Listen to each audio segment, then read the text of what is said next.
안녕하세요. 첼시 팬 여러분, 앙크TV입니다. 오늘은 에버튼 대 첼시 대 에버튼의 경기를 리뷰해보도록 하겠습니다.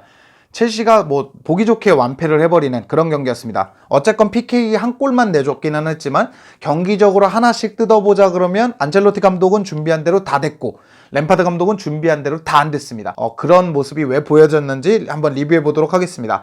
일단 이곳을 보시죠.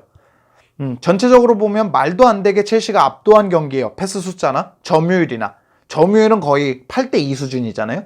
거의 압도를 하는 느낌입니다. 스쿼드를 보면 첼시가 오히려 한 2골, 3골이 더 나왔어야 되는 스쿼드인데 슈팅 숫자나 이런 걸 보면 또 그렇지가 않습니다. 에버튼은 되게 공격적으로 효율적인 공격을 가져간 반면 첼시는 뭔가 계속 겉도는 느낌이었어요. 즉 윙어들이 없다 보니까 방점을 찍어줄 만한 선수가 되게 부족했다. 그러니까 제가 지난 리뷰 때나 그리고 프리뷰 때나 이럴 때 다룬 거 얘기가 있는데 첼시가 한 선수의 원맨팀이 안 되는 것까진 좋은데 문제는 뭐냐면 확실한 득점원까지 없어졌다. 그러다 보니까 디에고 코스타나 아자르나 그랬던 때보다는 뭔가 해결해주는, 이럴 때 뭔가 해결해주는 선수가 없어졌다는 게 큽니다. 오늘은 베르너, 지에흐, 타미 다 사라진 느낌이고 하베르츠는 아직까지 확진 이후로 조금 폼이 올라오지 않는 느낌이고 후유증이 되게 심하다고 합니다. 마운트 정도만 고군분투하고 코바치치 정도만 고군분투하고 그냥 끝난 경기입니다. 그렇다 보니까 헤딩 경합은 주마냐 루인이냐 이렇게 얘기가 있는데 골고루 7개씩 해냈네요. 그렇다 보니까 공중볼 싸움에서 크게 밀리지는 않았습니다. 전체적으로 그냥 에버튼은 준비를 잘 해왔는데 운까지 따라줬고, 운이 왜 따라줬는지 얘기 드리겠습니다. 첼시는 운도 안 따라준 경기였다. 그런 얘기를 드리겠습니다. 운이 모든 걸 판결지었다는 얘기가 아닙니다. 운도 안 따라줬다는 얘기입니다. 리뷰 보시겠습니다. 보시면 캉테와 알랑 이 둘이 결정지었다고 봅니다. 캉테, 알랑은 둘 다 뒤에서 쓸어주는 게 굉장히 좋았어요. 알랑의 기록만 보셔도 굉장히 좋습니다. 특히 알랑은 얄미울 정도로 잘했던 것 같아요. 오늘 얄미울 정도로 잘했고 시그루스의 PK는 그 전에 이제 맨디가 반칙을 해낸 거잖아요. 그 반칙까지는 솔직히 옹호하기가 어렵습니다. 맨디가 그동안 잘해온 거는 분명히 인정합니다. 오늘 경기에도 맨디가 막아준 게 정말 많지만 이것까지 옹호하기는 좀 어렵습니다. 굳이 하지 않아도 될 파울, 그것도 무려 PK를 한 거기 때문에 이거는 솔직히 판단 미스라고 생각하고 이거는 아깝다고 생각합니다. 에버튼이 그 전까지 전반전에 이렇다 할 공격 득점이 있었느냐? 그건 아닙니다. 에버튼이 매섭게 공격한 건 아니에요. 그렇다 보니까 이건 아쉽고 프리킥 2번이 골대에 다 맞았다라는 거, 이건 진짜 아깝습니다. 첼시 입장에서 본다 그러면 어떻게 골대를 2번 다 맞냐? 픽포드가 막은 것도 아깝지만 골대를 계속 맞춘 것도 정말 아깝습니다. 제임스가 맞춘 것도 그렇고 전반전에 한 골만 들어갔다면 경기 결과가 좀 바뀔 수도 있겠다. 왜냐면 요 근래 에버튼의 기세가 굉장히 안 좋았기 때문에 구디슨 파크라도 우리가 한 번쯤은 잡아볼 수도 있겠다는 생각을 했는데 역시 좋지 않았습니다. 지난 시즌 보면 감독 경질이 되고 되게 어수선한 상황에서 감독 대행이 하는데도 첼시가 졌거든요. 그렇기 때문에 구디슨 파크에서는 굉장히 안 좋습니다. 첼시가 실제로 경기 이제 전적으로만 봐도 되게 안 좋잖아요. 우리가 토트넘을 스탠포드 브릿지로 불렀을 때 스탠포드 브릿지에서 토트넘이 전적이 안 좋듯이 우리도 구디슨 파크에서 전적이 안 좋았다는 얘기를 드린 적이 있는데 역시나 그런 게 발목을 잡았던 것 같습니다. 운도 안 좋았다는 얘기는 왠지 그런 리그 원정만 가면 안 풀리는 원정들이 있거든요. 뉴캐슬 원정이라든지 에버튼 원정이라든지 오늘도 약간 그걸 답습하는 느낌이라서 안타까웠습니다. 오늘 개인적으로 제일 좋았던 건 또 마운트입니다. 마운트 혼자 고군분투하는 느낌이었어요. 하베르츠, 베르너 윙어 그 옹호를 한번 드리자면 이들의 본 포지션이 아니라는 얘기도 있어요. 근데 베르너는 좀 심각했습니다. 왜? 베르너는 윙으로 나온 적도 꽤 있기 때문에 베르너가 톱으로 가는 게 좋기는 하지만 윙이 자원이 없다면 베르너는 서야 합니다. 캉테가 박투박으로 나왔을 때 1인분이라도 해줬던 거, 그걸 기억한다 그러면 베르너도 공격진에서 뭔가를 해줬어야 되는데 오늘 너무 뭔가 해준 게 없다. 하베르츠는 좀 뭔가 옹호하고 싶은 게 뭐냐면 쉬었어야 했습니다. 하베르츠는 너무 후유증을 크게 알아서 침대에서 10일을 누워있었다는 얘기도 있었고 걷지도 못했다는 얘기도 있었고 굉장히 안 좋았다는 얘기죠. 후유증이 심했다는 얘기인데 경기에 나올 정도라면 오늘 턴오버도 심하고 굉장히 안 좋았습니다. 하베르츠 안 좋았던 건 인정하는데 뭔가 이게 케이스 바이 케이스잖아요. 후유증을 안 앓는 선수도 있지만 심하게 앓는 선수도 있다고 합니다. 그렇다 보니까 하베르츠는 후자기 때문에 좀 쉬었어야 된다고 생각하는데 플리식 부상이죠. 지에흐 부상이죠. 오도이 부상이죠. 제가 우려했던 위에 지나갈 겁니다. 우려했던 윙어진이 폭파돼 버리면서 우리는 어쩔 수 없이 약간 잇몸으로 싸우는 느낌이었습니다. 개인적으로 램파드 옹호를 하자면 옹호가 있고요. 비판이 있을 겁니다. 옹호부터 들어보실게요. 옹호 같은 경우에는 램파드 감독은 이제 4-3-3으로 큰 틀을 짠다라는 걸 여러분들도 아시고 저도 압니다. 그죠? 근데 윙어진이 없으면 안 돼요. 그러려면 베르너보다도 풀리식, 지에흐, 베르너가 맞습니다. 지루는 뭔가 선발로 쓰기에는 좀 아쉽고 슈퍼서브로서는 굉장히 좋지만 타미는 여전히 성장하는 느낌이기 때문에 베르너, 플리식, 지흐가 맞는데 그 둘이 부상을 입어버리면서 베르너, 하베르츠, 지루가 나왔습니다. 그렇기 때문에 램파드 감독이 원하는 A 플랜을 갖고 나오지 못했다라는 거. 에버튼 같은 큰 클럽, 그리고 에버튼 원정인데 플랜 A를 갖고 나올 수 없다라는 걸 감독으로서 어떤 감독이든 마찬가지일 거예요.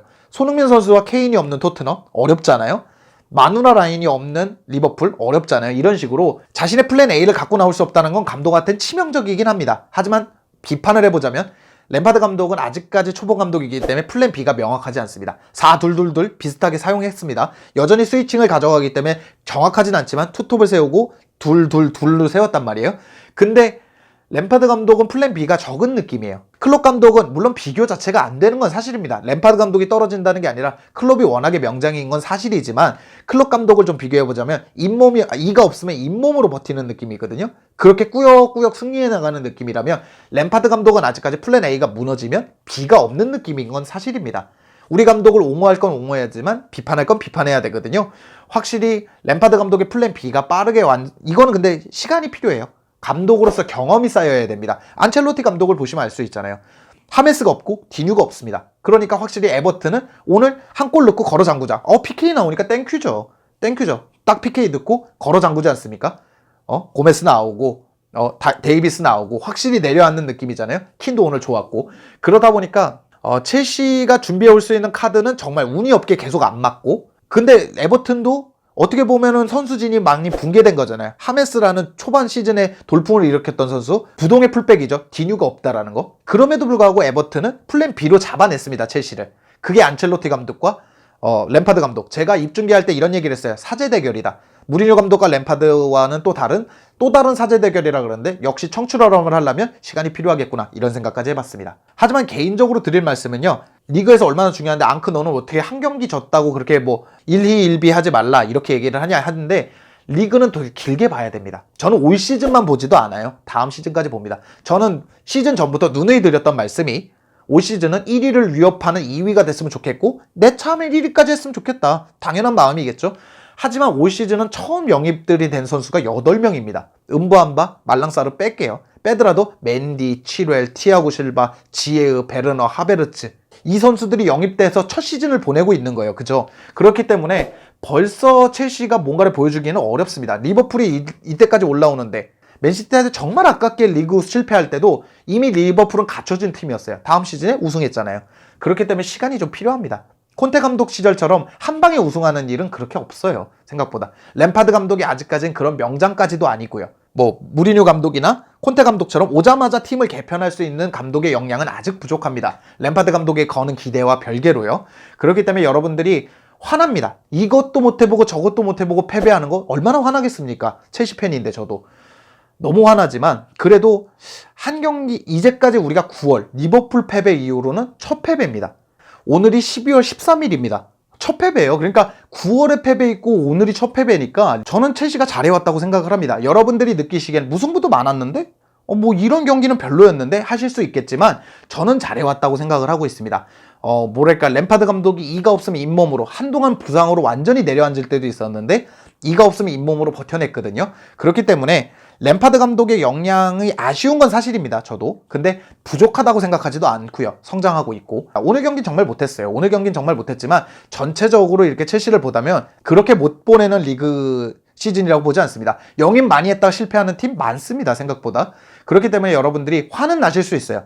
정말 실망스러워요. 욕 나오는 경기 아니었어요? 이렇게 물어보시면 저도 그래요. 오늘 경기 보시면 패스미스 많고 공격에 방점 찍어줄 선수도 없고 도대체 뭐 하는지도 모르겠고 크로스는 주구장창 올리고 답답한 경기 맞습니다. 조금만 첼시를 기다려줬으면 좋겠습니다. 계속 못하다가 에버튼전에 정말 최악으로 진 거라 그러면 솔직히 욕할 만합니다. 솔직히 욕할 만해요. 한번 서너 경기 지다가 또 진 거면. 근데 계속 잘해오다가 리그 우승하는 거니 마는 거니 얘기가 있었어요. 프리뷰만 봐도 그럴 거예요. 제가 오늘 저녁에 생방송을 먼저 켰었는데 그때까지만 해도 우승하는 거니 마는 거니 얘기가 나올 정도였으니까 첼시는 지금까지 분위기는 굉장히 좋았습니다. 그러니까 여러분들 너무 화내지 마시고요. 자기가 화내면 자기 손해일 수밖에 없습니다. 자기가 화내면. 그러니까 너무 화내지 마시고 여러분들이 보여주는 타팀 팬들에 대한 존중, 토트넘이 됐든 맨시티가 됐든 리버풀이 됐든 맨유가 됐든 아스날이 됐든 그런 존중 정말 감사드리고요. 타팀 팬들도 놀러 오시는 경우가 있습니다. 앙크TV에 그런 존중 보여주셔서 다시 한번 감사드립니다. 저 앙크TV는 앞으로도 좋은 영상과 좋은 퀄리티 있는 영상을 제공해 드릴 수 있도록 저부터도 최선을 다해서 연습하고 갈고 닦도록 하겠습니다. 항상 많은 기대 부탁드리겠습니다. 오늘 첼시가 패배했지만 이게 모든 게 끝나는 게 아니고 앞으로 챔스도 남아있고 뭐 리그도 아직 경쟁 중입니다. 아직 경쟁 중이에요. 실제로 저는 그런 얘기까지 들어봤어요. 뉴캐슬전 패배했을 때 14-15 시즌입니다. 그때까지만 해도 야 무리뉴 우승 글렀다. 무리뉴 우승 글렀네. 아니 무리뉴가 도대체 너는 뉴캐슬도 못 잡고 뭐하냐 우승했습니다. 우리가 구지슨 파크에서 에버튼한테 3대1로 패배했을 때 야 이거 램파드 유로파 가겄다.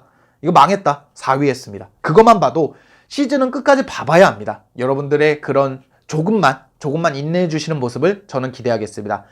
모든 분들의 존중과 매너 채팅 정말 감사드립니다. 입중계하는 입장으로선 너무 힘이 되고 너무 도움이 됩니다. 리뷰 안 하려다가 이런 부분을 좀 짚어보고 싶어서 짚어봤습니다. 앙크TV는 앞으로도 열심히 최선을 다하겠습니다. 오늘 영상은 여기까지고요. 즐겁거나 유익하셨거나 도움이 되셨다면 당신의 구독을 기다리도록 하겠습니다. 감사합니다. 아휴 그래도 지냐.